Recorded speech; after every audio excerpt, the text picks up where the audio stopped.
नाम रावण उर्फ चंद्रशेखर आजाद, जो राजनीति में काफी रुतबा रखते हैं, जो आज बड़े बड़े नेताओं को पीछे छोड़ने में लगे हुए हैं, जिन्हें चंद्रशेखर आजाद भी कहा जाता है। भीम आर्मी के सह संस्थापक और राष्ट्रीय अध्यक्ष ऐसे युवा नेता जो बढ़ते हुए समय के साथ खुद भी उभरते जा रहे हैं, जिन्हें मौत भी छू कर निकल गई। ये ज्यादातर दलितों के काम करने के लिए जाने जाते हैं। कई बार सामाजिक कार्यों को करने के दौरान जेल भी जाना पड़ा था, जिन पर एनआईए ने भी कार्रवाई की। चंद्रशेखर एक भारतीय राजनीतिज्ञ और दलित अधिकार कार्यकर्ता होने के साथ एक वकील भी है।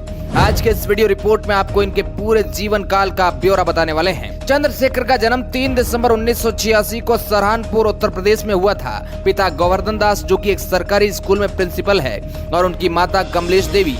उनके 2 भाई भी है, बड़े भाई भरत सिंह और छोटे भाई कमल किशोर। उन्होंने डीएवी पीजी कॉलेज देहरादून से कानून में स्नातक किया। खुद को दलित नेता के रूप में स्थापित किया। साल 2015 में उन्होंने सतीश कुमार और विनय रतन सिंह के साथ भीम आर्मी की स्थापना की। भीम आर्मी दलितों के लिए काम करने वाली संस्था है। ये पश्चिमी उत्तर प्रदेश में दलितों के लिए मुफ्त स्कूल चलाते हैं, और जहां पर दलितों की बात आए वहां चंद्रशेखर सबसे आगे रहते हैं। एक दलित नेता के रूप में इन्हें प्रसिद्धि तब मिली जब उनके द्वारा अपने गाँव के बाहरी इलाके में द ग्रेट चमार ऑफ गढ़खोली वेलकम यू लिखकर होल्डिंग लगाई गई। उनका कहना था कि चमार से हमें नीचा नहीं बल्कि गर्व होना चाहिए, जिसके बाद ये लोगों के बीच लोकप्रिय बनते गए। 15 मार्च 2020 को उन्होंने आजाद समाज पार्टी की स्थापना की, जो कि कांशीराम की 86वीं जयंती पर बनाई गई थी, जिसके बाद ये काफी चर्चाओं में रहे। इन्हें सहारनपुर घटना के सिलसिले में गिरफ्तार किया गया था। आजाद को उत्तर प्रदेश सरकार ने राष्ट्रीय सुरक्षा अधिनियम यानी एनएसए के तहत गिरफ्तार कर लिया था। बाद में उन्हें इलाहाबाद उच्च न्यायालय ने यह कहते हुए जमानत दे दी कि गिरफ्तारियां राजनीति से प्रेरित थी, लेकिन राज्य सरकार द्वारा उन्हें लगातार जेल में रखा गया। दिल्ली पुलिस ने नागरिकता कानून के खिलाफ दिल्ली जामा मस्जिद से जंतर मंतर तक चंद्रशेखर के विरोध मार्च को अनुमति देने से इनकार भी कर दिया था।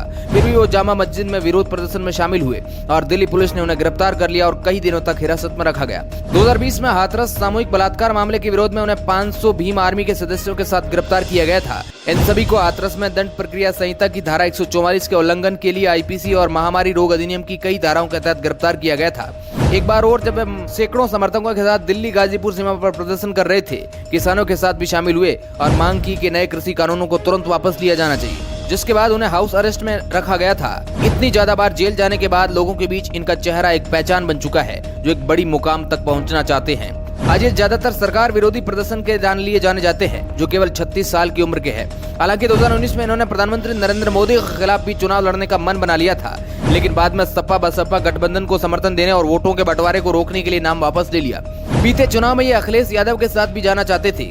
इस बारे में कहा जाता है कि इन्होंने ज्यादा सीटों की मांग कर दी, लेकिन अखिलेश इन्हें केवल 2 सीट देना चाहते थे। इसी वजह से शायद इनको लगा कि यह उनका अपमान है। इसके बाद दोनों के बीच में दूरियां बढ़ती गई।